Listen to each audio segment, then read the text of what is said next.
Hello! தமிழக மக்கள் எல்லாருக்கும் வணக்கம். இப்போது தமிழ்நாட்டில் நடக்கும் அரசியல் சூழ்நிலைகள் என்னவென்றால், இவரு விஜய் பேசியிருக்காப்படி, எல்லாருக்கும் வீடு. எல்லாருக்கும் வீடு என்பது இவரால் நிச்சயமாக ஏற்படுத்த முடியாது. இது சினிமாவை போல ஒரு அரசியலிலும் ஆக்டிங் ஸ்பீச் தான். இவரால் ஒன்றும் மக்களுக்கு செய்ய முடியாது. அதுபோல் தலைவர் இவர் கிடையாது. எல்லாருக்கும் வீடு அப்படின்ட்டு. இன்னொரு விஷயம் என்னென்றால், மக்களே இவரால் சந்திக்க முடியாது. ஒரு வீட்டுக்கு போனால் ஒரு தலைவர் சந்திக்கணுன்னா, அங்கே ஏதாவது இப்போ தலைவர் எம்ஜிஆர் இருந்தார். அவரை ஒரு சந்திக்க முடியும் வீட்டுக்கு போனால். ஏதாவது அங்கே சாப்பாடு இதாவது கொடுப்பாங்க. இவர் வீட்டுக்கு போயிட்டு சாலிகிராமத்திலும் நீலாங்கரைக்கும் போயிட்டு ஏகப்பட்ட பேர் வெளியில் வந்துட்டாங்க. சந்திக்கவே முடியாது. இவர் ஒன்றும் அந்த அளவுக்கு பெரிய ஆள் ஒன்றும் கிடையாது. எல்லாம் கீழ் மட்டத்திலேருந்து வந்த ஆளுங்க தான். அதை நினச்சி பார்க்கணும். ஆகையால் விஜய் அரசியல் பேச்செல்லாம் நம்பாதீங்க. விஜய் சொந்தமாக எதுவும் செலவு பண்ணி அரசியலுக்கு வரமாட்டார். அதாவது அது பின்னால் அரசியலுக்கு செலவு பண்ணக்கூடிய ஆட்கள் இருக்காங்க.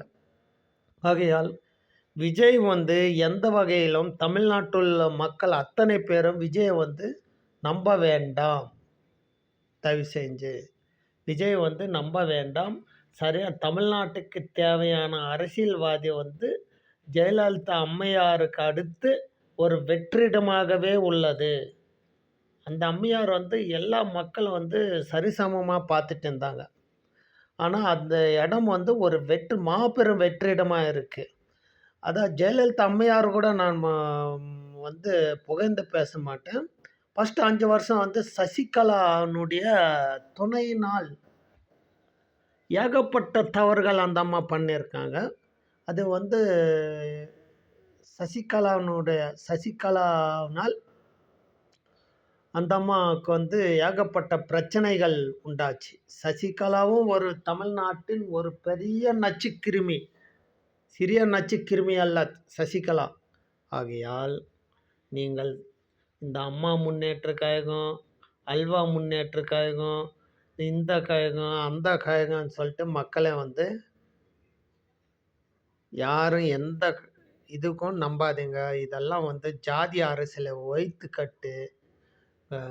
ஏன்னா தமிழ்நாட்டில் கலைஞர் ஜெயலலிதாவுக்கு அடுத்து சரியான ஆட்சி அமையவில்லை என்பது ஜெயலலிதா அம்மையார் போன பிறகு மாபெரும் வெற்றிடமாக உள்ளது. மக்களை சிந்தித்து செயல்பட்டு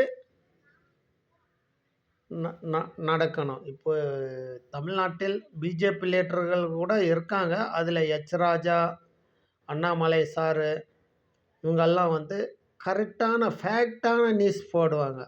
பாராட்டுக்குரிய நியூஸ் இதெல்லாம். உண்மையிலே சொல்கிறேன். ஏன்னா நான் பார்த்துருக்கேன். நல்ல ஒரு இது. அதே போல் இவரும் பரவாயில்ல. மாண்புமிகு தமிழக முன்னாள் எடப்பாடி அவர்களும் மக்களை ஜென்ரலாக பார்க்கணும். இப்போ ஒரு ஆள் 10 பேர் அடிக்க போகக்கூடாது. ஒரு ஆளுக்கு ஒரு ஆள் ஆர்குமெண்ட் பண்ணணும். ஒரு வில்வீரனுக்கு ஒரு வில்வீரன் தான். நீங்கள் 10 வில்வீரன் சேர்ந்து வரக்கூடாது. இது சில இடத்தில் இருக்கிறது. இது கண்டிக்கத்தக்கது.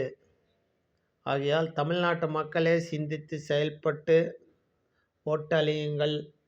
இன்னொரு விஷயம் என்னென்றால், நம்மளோட சேனலை சப்ஸ்கிரைப் பண்ணுங்கள், லைக் பண்ணுங்கள். தயவு செஞ்சு தமிழ்நாட்டின் அரசியல் நிலைமை இப்போதைக்கு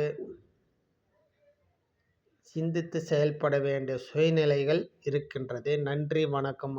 விஜய், சினி ஆக்ட்ரஸ் யாருமே நம்ப வேண்டாம். எல்லாரும் எம்ஜிஆர் ஆக முடியாது. தயவு செஞ்சு சொல்கிறேன். எம்ஜிஆர் குணம் வேறு. எம்ஜிஆர் அவர் வேறு. இப்போ இருக்கிற சினி ஆக்ட்ரஸ் வேறு. எல்லாருமே தெரியும். இவங்க சினிமாலாம் ஆக்டிங்கு, நிஜத்திலும் ஆக்டிங் தான். ஆகையால் நான் எனக்கு தெரியாத நான் விஜய் வீட்டுக்கும் போயிருக்கேன். ஏகப்பட்ட சினி ஆக்டர் வீட்டுக்கும் போயிருக்கேன். சரத்குமார் வீட்டுக்கும் போயிருக்கேன். சும்மா சொல்லுவாங்க இங்கே அங்கேன்ட்டு. அங்கே போனால் ஒன்றுமே மதிக்க மாட்டாங்க.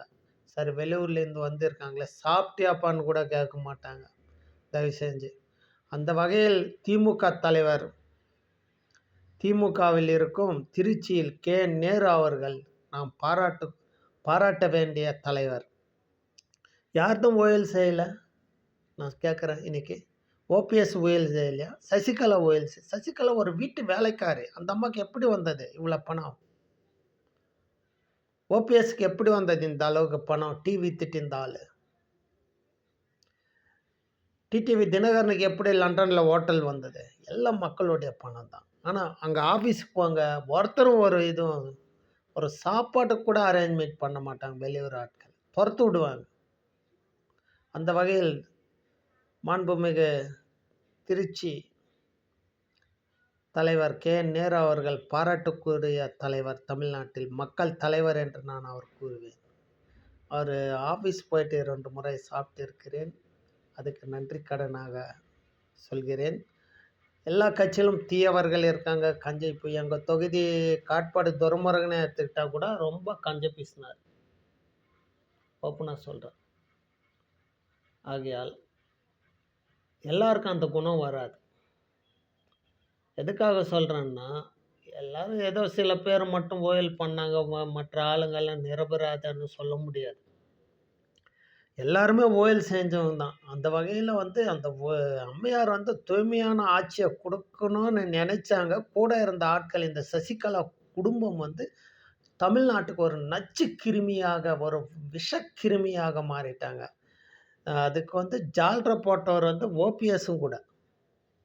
இவங்கெல்லாம் கடவுளை மன்னிக்க மாட்டார் தயவு செஞ்சு.